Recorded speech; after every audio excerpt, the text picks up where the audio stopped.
জন আকাঙ্ক্ষা যেটি তৈরি হয়েছে 5 আগস্টের পরে, সেই আকাঙ্ক্ষা বাস্তবায়নে যে ইতিবাচক ধারা তৈরি করার কথা ছিল বা ইতিবাচক পদক্ষেপ নেওয়ার কথা, আমি যদি একদম সরাসরি বলি যে বাংলাদেশ জাতীয়তাবাদী দল বিএনপির আপনি একজন ক্ষুদ্র কর্মী বা রাজনৈতিক কর্মী হিসেবে আপনাকে জানতে চাই যে আপনার বারবারই তাড়া দিচ্ছেন নির্বাচন হোক নির্বাচন হোক, সেই জন আকাঙ্ক্ষা কি শুধুমাত্র একটি ভোটাধিকার সুষ্ঠুভাবে প্রয়োগ করা নাকি সার্বিক পরিবর্তনের উপর বেশি গুরুত্ব দিতে হবে? ধন্যবাদ। দেখুন, আমি নির্বাচনের কথা বলেছি, পাশাপাশি বলেছি যে প্রয়োজনীয়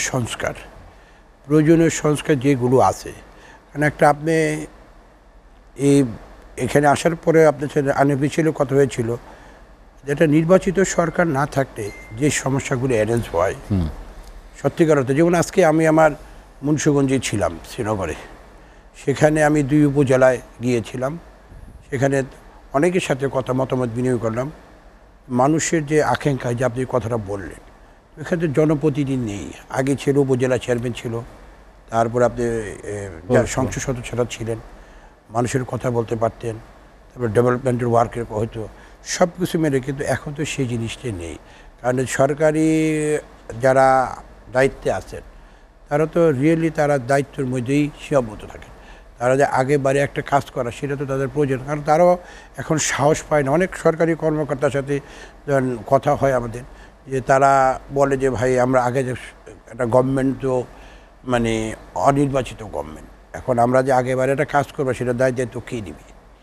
এই সমস্যাগুলো আছে। সেই জন্যই যত তাড়াতাড়ি সম্ভব, এবং আপনি নিশ্চয়ই দেখেছেন, আমি আগে পূর্বে বলেছি যে ফ্যাসিস্ট শেখ হাসিনা আপনার ভারতে বসে যে ষড়যন্ত্র, যে ডিস্টার্বটা দেশের মধ্যে করতে যাচ্ছে, এবং সেই জিনিসটাকে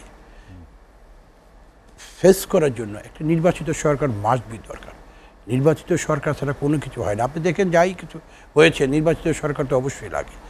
সেই জন্যে আমি বলেছি, এবং আমরা বলি নাই যে শুধু নির্বাচন, আমরা বলেছি প্রয়োজনীয় সংস্কার। শুধু আমার বলা নেই, আমাদের পার্টির সিদ্ধান্ত প্রয়োজন যত তাড়াতাড়ি আপনারা এই জিনিসটাকে সংস্কারের রোডম্যাপ দাখিল করেন, প্রয়োজনীয় সংস্কার করেন।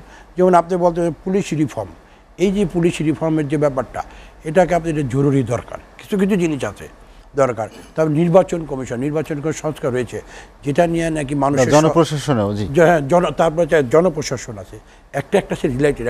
একটা সুন্দর নির্বাচন করতে হলে তো আপনার এই জিনিসগুলো রিফর্ম করতে হবে, সংস্কার করতে হবে।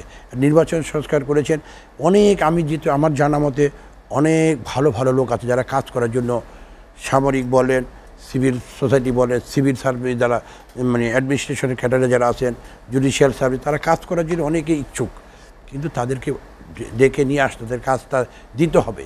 অনেকেই মনে করে ঠিক আছে আমি ঝামেলার মধ্যে কেন যাব না, তাদেরকে নিয়ে আসতে যে ভাই আপনি এসেন কাজ করে দেশে একটা নির্বাচন করেন সুন্দর। মানুষের কথা বলার, মানুষ যে 17 বৎসর মানুষ যে আন্দোলন সংগ্রাম করেছে, মানুষ একটি ভোটার জন্য সে ভোটটা দিতে পারে, একটা সুন্দর একটা আপনি করেন কি বলে ভোটার লিস্ট করেন, তারপর প্রয়োজনীয় যা পুলিশ করেন, অ্যাডমিনিস্ট্রেশন করেন, জুডিশিয়াল সার্ভিস করেন, সব কিছু মিলিয়ে একটা সুন্দর একটি পরিবেশ সৃষ্টি করে নির্বাচন দেন।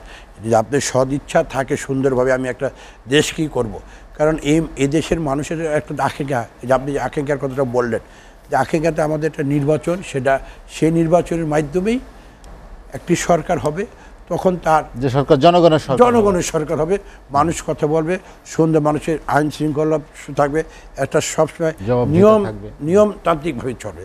যেমন নদীর গতিপথ একটা থাকে, সেরকম একটা গতিপথ সৃষ্টি হবে, মানুষ তার কথা বলার সুযোগ পাবে, সব কিছু মিলিয়ে সব সাইডই। এই যে এখন যে আপনি যে বললেন যে আজকে যে সার্বিক সংস্কার, রাষ্ট্র কাঠামো যে সংস্কার প্রক্রিয়া শুরু হয়েছে, আপনার দল তো এরই মধ্যে 31 দফা দিয়েছেন এবং আপনারা অঙ্গীকার করেছেন যে আপনারা এই সব সংস্কার বাস্তবায়ন করবেন।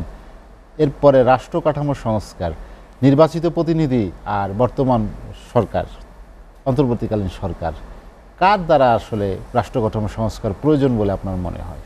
হ্যাঁ, নির্বাচন আপনি যেটা প্রশ্ন করেছেন, তো এটা ঠিকই যে আপনি নির্বাচিত সরকার তো তার সংস্কার করবেই, কিন্তু এখন যে একটি নির্বাচন করার জন্য একটি সুন্দর পরিবেশ নির্বাচনে, সেই জন্য তো একটা প্রয়োজনীয় সংস্কার দরকার।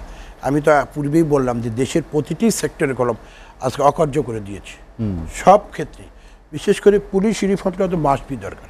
পুলিশের মধ্যে যে যে অবস্থা সৃষ্টি করেছে, যে হারে আপনারা দেখেছেন কীভাবে যে যে একজন পুলিশের এই দেশেরই নাগরিক, এখান থেকে আমরা অকিঠকিতে শুনতে পেরেছি যে ওইখান থেকে পুলিশ কমিশনার বলতে যে কী করো অকিতে বলতে যে ও চায়না উপরে দিকে মার, উপরে ফায়ার করো, উপরে করো, মানে তার মানে কি উপরে গুলি করো, মেরে ফেলো। এটাকে একটা রাষ্ট্রের একটা অধীনস্থ কর্মচারী হুকুম দিতে পারে আপনাকে আমাকে মারার? এই যে জিনিসগুলি হয়েছে, এই জিনিসগুলিতে আমাদের অবশ্যই আইনের আয়ত্তে আনা উচিত এবং পুলিশ রিফর্মটা মাস্ট বি দরকার প্রশাসনের সব ক্ষেত্রে। তাহলে একটি সুন্দর একটা নির্বাচন করা সম্ভব হবে। কারণ যে নির্বাচনে সবাই ভোট দেবে, মানুষের জবাবদিহিতা থাকবে। আমি আবারও বলছি যে একটা খুবই যত তাড়াতাড়ি সম্ভব আপনার এই জিনিসগুলি করা উচিত, তাহলে মানুষ আশ্বস্ত হবে। আপনার রোড ম্যাপটা দাখিল করা উচিত। এবং যেটাকে দেশের যে অবস্থা সৃষ্টি হয়েছে আজকে ব্যবসা মানে যে ও যে ভাই বললো দ্রব্যমূল্য, ঠিক আছে, মানুষের দ্রব্যমূল্য গরিব শ্রেণীর লোক যারা আজকে তাদের বেতন তো বাড়েনি। আজকে কি দ্রব্যমূল্যের অবস্থা কী অবস্থা? দ্রব্যমূল্যের চাল ডাল চিনি দাম শাক সবজি 100 টাকা নিয়ে যেগুলো সবজি নাই, এই যে পৌঁছেছে। হ্যাঁ, এই সরকার চেষ্টা করছে, তারা আমি দেখেছি কৃষি মন্ত্রণালয় থেকে তারা বিভিন্ন জায়গায় দোকানপাট খুলে চেষ্টা করছে, টিসিবির মাধ্যমে পণ্য দেওয়ার চেষ্টা করছে, তারপর টিসিবিও দিচ্ছে। পাশাপাশি কৃষি আপনি কৃষকদের 100 টাকা আমি দেখেছি 100 টাকা 4-5টা সবজি পাওয়া যায়। এদের আমি কয়েকদিন আগে দেখেছি যে কৃষি মন্ত্রণালয় থেকে সেটা কৃষি মন্ত্রণালয় থেকে তারা আয়োজন করেছে, কৃষি সচিব তারা করেছে, আমি যদি শুনেছি তাদের থেকে।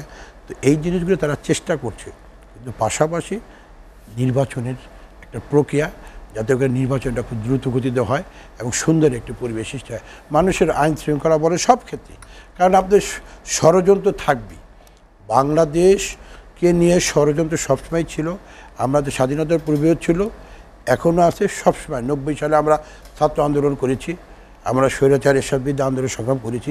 সেই সময় আন্দোলন সময় সেই সময় ষড়যন্ত্র ছিল, ক্ষমতা হস্তান্তর নিয়েও সেই সময় ছিলেন জাস্টিস শাহাবুদ্দিন ছিল। হ্যাঁ, জাস্টিস শাহাবুদ্দিন আহমেদ যখন আপনার ছিলেন রাষ্ট্রপতি, তখন বিএনপি তো সংখ্যাগরিষ্ঠ রাষ্ট্রীয় ক্ষমতায় আসারই, তখনও গেল আপনাদের ওই রাষ্ট্রীয় ক্ষমতায় আসার একটা বাধা ছিল। যাই হোক, যে কোনো আমাদের নেত্রী তখন 3-3বার প্রধানমন্ত্রী বেগম খালেদা জিয়া, উনি যখন বক্তব্য দিয়ে বললেন যে ক্ষমতা যার যার ক্ষমতাকে দিতে হবে, তখন দিতে বাধ্য হয়েছে। এটা ষড়যন্ত্র ছিল, সবসময় থাকবে। এটাকে ফেস করে আমাদের এগিয়ে যেতে হবে। আসলে আমরা যারা পলিটিক্স করি, আমরা যারা রাজনীতি করি, ধরেন পলিটিক্স আমরা মাঠের কর্মী, সত্যি আমি একজন মাঠের কর্মী। আমি কিন্তু মাঠ থেকে এখন সরাসরি আপনাকে আসছি।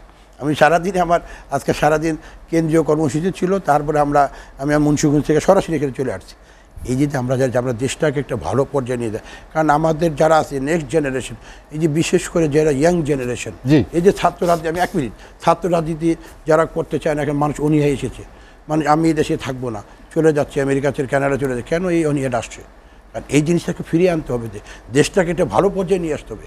দেশের মানুষের কথা বলা শুধু একটা ভালো ইয়াং জেনারেশনকে সুযোগ দিতে হবে যে আসো ভাই ভোট এই দেশের মধ্যে থাকে, এই দেশে তোমার মেধাটা এই দেশেই কাজে লাগাও। এটা তো আমরা যারা পলিটিক্স করি, আমরা যারা সুশীল সমাজে, এটা আমাদের সবারই দরকার।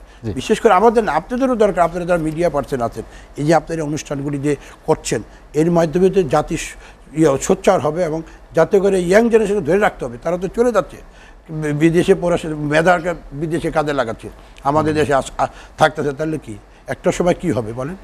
জাতি তো মেধা শূন্য হয়ে যাবে।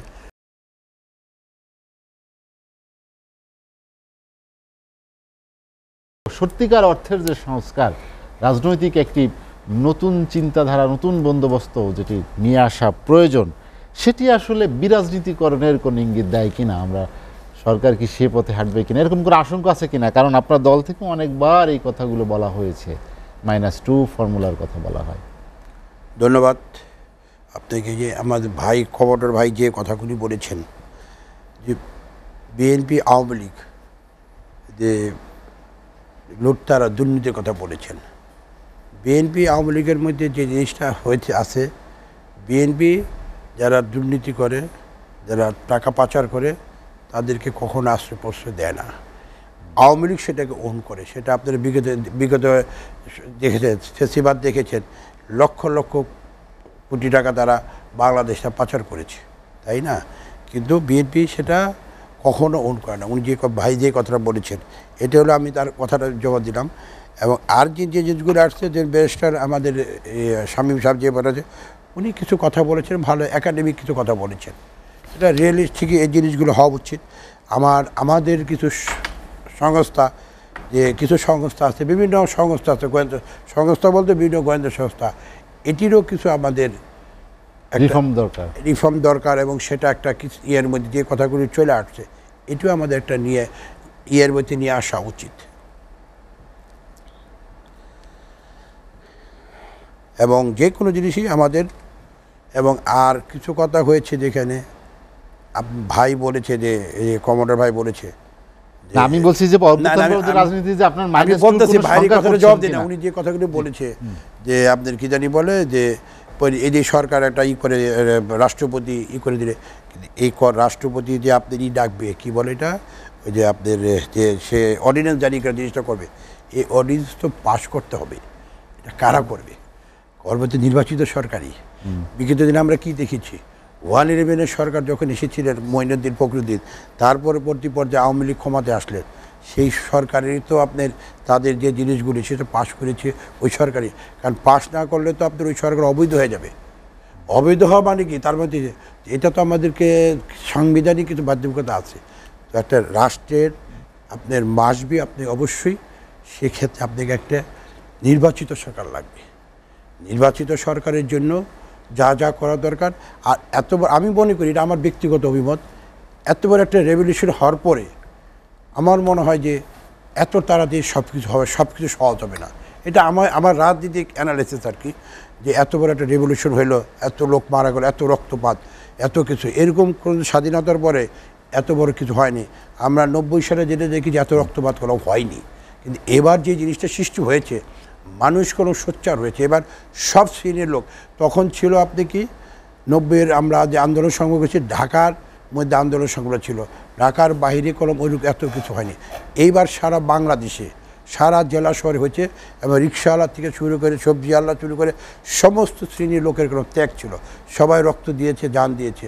তো এবার যাই কিছু হোক, অবশ্যই তাকে জবাবদিহিতার মধ্যে আসতে হবে, সে যত বড় লিখি হোক, ভাই আমি হই, আপনি হই, উনি হোক, জবাবদিহিতার আসতে হবে, এবং একটা ভালো কিছু হইতেই হবে।